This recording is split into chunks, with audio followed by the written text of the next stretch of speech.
Hi, everybody. Welcome back. We're going to go on in our big adventure here. So we are now beginning chapter 11. Thank you, Larry. In Ma'amar Hekotsu. Yesterday we finished chapter 10, in which we were talking about the particular injurious impact that not being able to fully live in our own skin as humble nothings, in a positive sense, humble nothings, in which we understand that ultimately there's nothing but Hashem, and therefore being able to live with other people who are also ongoing creations of Hashem, and to be able to benefit from that true sense of camaraderie. I mean, that's really the point that was made by that little piece that I sort of was floating around yesterday. Oh, yeah. Well, you want to hand that to me? It's just over there on your right. Oh, there we go. I got it. So I just want to read that sentence again because I love this sentence here where he says, "We have not once sought to be one in a family, to be a friend among friends, to be a worker among workers. Always we tried to struggle to the top of the heap or to hide beneath it. This self-centered behavior blocked a partnership relationship with any of those about us." Right? A true sense of camaraderie. Okay? You have to be on top, and you don't have to hide beneath the heap. Right? That you can only do that if one really understands that there's nothing but Hashem. Oh boy, we got a lot of work to do. Revise that statement. Oh yeah, I have a lot of work to do. Okay, chapter 11. V'hinei kamochein be'inyanei avodah einam yecholim litarev ulitachid mipnei she'eno mechashev klal avodat zulato. So he's going on, continuing with the same subject we started in the last chapter about the ability to learn from each other when it comes to growing religiously, spiritually, and we're unable lehit arev. You know, that's a beautiful Hebrew word, lehit arev. Lehit arev, you may have heard this expression, Kol Yisrael arevim ze lazeh. All Jews are responsible for another. That's the way it's usually translated. But lehit arev actually means to truly become intermixed. Intermixed. To be. Well, lehit arev is actually reflexive. Lehit arev, it's called hit pa'el. Yeah. It's a reflexive verb, like the action goes back on the person. To work on, that's a really good point, actually, because the only way you can truly feel like, as this anonymous source said here, right? One in a family, friend among friends, worker among workers, right? Not to struggle to be on top or hide beneath, is if you work on yourself, right? It's not a question of, hey, that Zev there is such an egomaniac, he doesn't allow room for me, right? It's me, right? So lehit arev, to work on oneself so that one can truly intermix and be interconnected. Lehit ached. There's our echad word, to be work on oneself so we can become one. And of course, as we pointed out, maybe the word echad comes from the letter chet. Remember that whole discussion? I shared that with somebody else. I think they were impressed. Why? Because if a person can't look at another person and admire, respect, be humbled by their worship of Hashem, to learn from another person. I mean, I'll just, in the risk of embarrassing somebody, you know, I got here kind of early, I got here on time, okay? So I saw, oh my God, the gate is open. Who let the dogs out? Someone left the gate open. The light's on. I come in, and there's a Jew sitting in this room. He came early. and he came to say the blessings and to settle and begin. That's not a simple thing. People work hard. People are tired. People have challenges. People,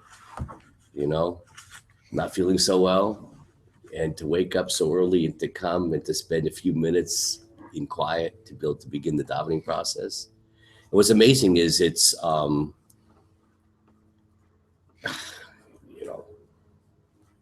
maybe this sounds insulting. It's the humble Jews. I'll tell you another thing I've seen this in. People in tzedakah. Because I've been in Jewish communal life for a few years now. The biggest donors, proportion to income, are not the wealthiest. Are not the wealthiest. I've been amazed consistently. People who make humble livings give proportionate to their income, much more than Larry Rothschild over there. It's just amazing. But we have to be able to notice and to learn from them. Man, you have to feel that being one, you have to feel a collegiality. You have to feel that openness to everybody else, or else how can you learn from anybody else?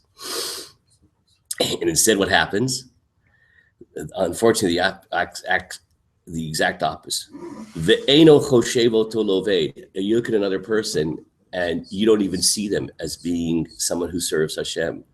Shinotein migrat ba'avodat chavero. You actually look for faults in the worship of somebody else. V'imas vivatel et hatov shelo. And we denigrate and abhor and negate the good of the other person. So instead of admiring, appreciating, savoring the beautiful gifts that we have of having the presence of everybody else in our lives, we're all such gifts to each other. We can look at each other and say, I am so blessed that I know you. I'm so blessed that I know Larry over here. I have so much to learn from him. This is where Chassidus and Musar merge. Yeah, he's such a blessing, such an inspiration for me. That one right. Right? Degree? Yeah, 100%, 100%. But instead, what does someone do? You look for the bad, right?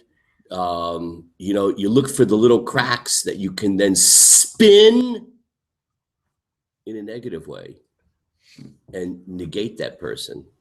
And of course, once you do that, you have nothing to learn from that person, and you live a life of negative energy, and you're self-cursed. You've heard this idea of looking at things through a jaundiced eye. That's that expression of like everything is negative. We mentioned this yesterday. This is Sfirat Omer, and there's laws of mourning during this time. And we mentioned in davening yesterday, there are two different explanations given by our sages as to why it is that the students of Rabbi Akiva died. Because the story appears three times. It appears in the Gemara, and it appears in Midrash Tanhuma, and it appears in Midrash Rabbah. The same exact story, except for their minor differences. One of the differences in the Gemara, which is the famous, if you talk to somebody, why did the students of Rabbi Akiva die? So the Hebrew there in the Gemara is Sheno lo nahagu kavod ze lazeh. They didn't respect each other. But there's another version found in the Midrash that says because they had an ayin sarah. Ayin sarah, what's an ayin? An eye, and sarah means narrow. That's like in English a jaundiced eye. That's right. What? Oh, very good. Mitzrayim, narrow, straits, right? Mina meitzar karatia, from the straits, from the narrow point, right? Ayin sarah. That's the inability to see the good in people, right? They had a jaundiced eye towards other people, right? And so we deprive ourselves of that blessing that could have, and that this is so relevant to this time period. That's what has he working on, is to be able to feel that blessed presence of other people in our lives, how much we have to learn from them and benefit from them.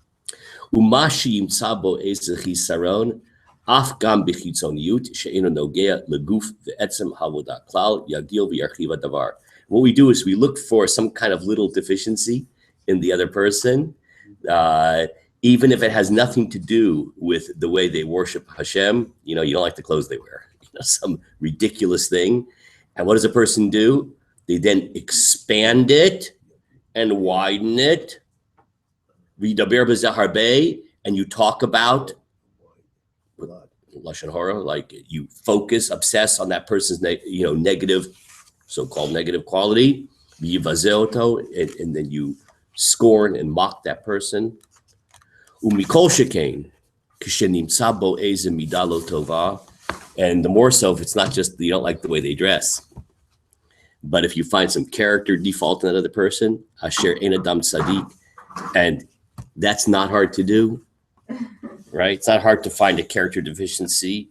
You know, it says in Kohelet, right, the wisest of men, King Solomon wrote, there is no such thing as a person who has no deficiency, no sin. You know, we all have our defects. So, wow, if we have a jaundiced eye, if we're looking to be able to denigrate other people in order to boost our own selves, it's not hard. Easiest thing in the world, because everybody's a mixed bag.